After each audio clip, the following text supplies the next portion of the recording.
وہ جو اقبال نے کہا نا کہ لے گئے تسلیس کے فرزند میراث خلیل، کشت بنیاد کلیسا بن گئی خاک حجاز۔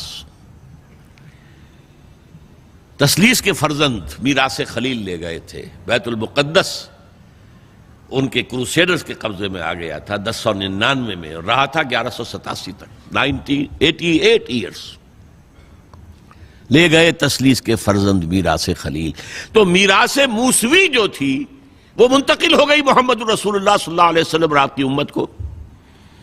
ان کا قبلہ کینسل، یہ قبلہ آ گیا، تو سب سے زیادہ دکھ تو انہیں تھا۔ اب جو وہاں سے کاؤنٹر ریولوشنری موومنٹ آئی ہے وہ عبداللہ ابن سبا یہودی۔ بعض لوگ آج یہ بھی کہہ دیتے ہیں کہ یہ تو ایک ایسی ہی افسانوی شخصیت ہے، کوئی اس کا وجود ہی نہیں تھا۔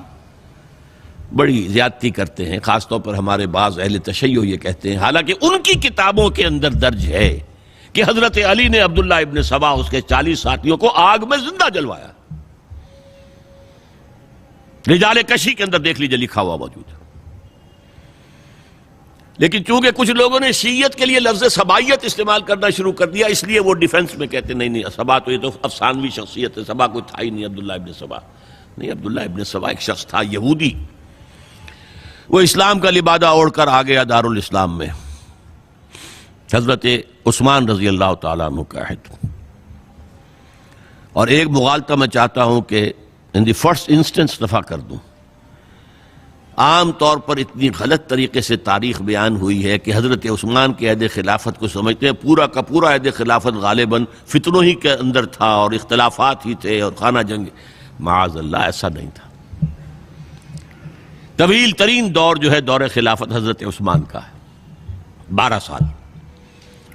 حضرت ابوبکر کے 2.5 سال، حضرت عمر کے 10 سال، دونوں کو جمع کریں گے تو عثمان کا، اور اس میں 10 سال بالکل اسی شان کے ہیں جو حضرت عمر کے خلافت کے شان ہے، کوئی اختلاف نہیں۔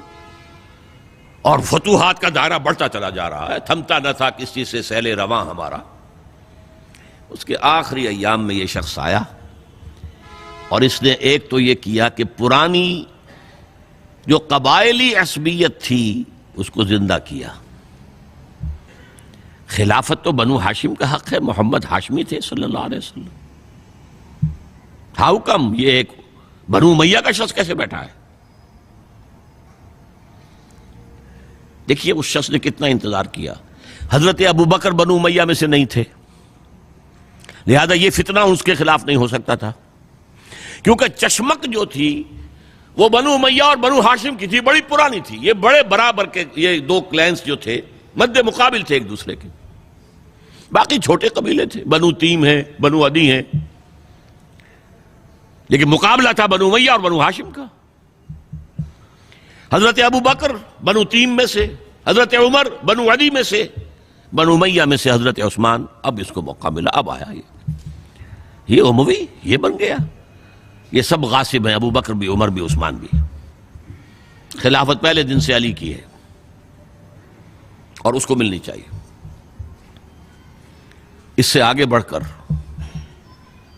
اور علی تو خدا ہے، انکارنیٹ، گاڈ انکارنیٹ، یہ اس کا عقیدہ جو اس نے پھیلایا۔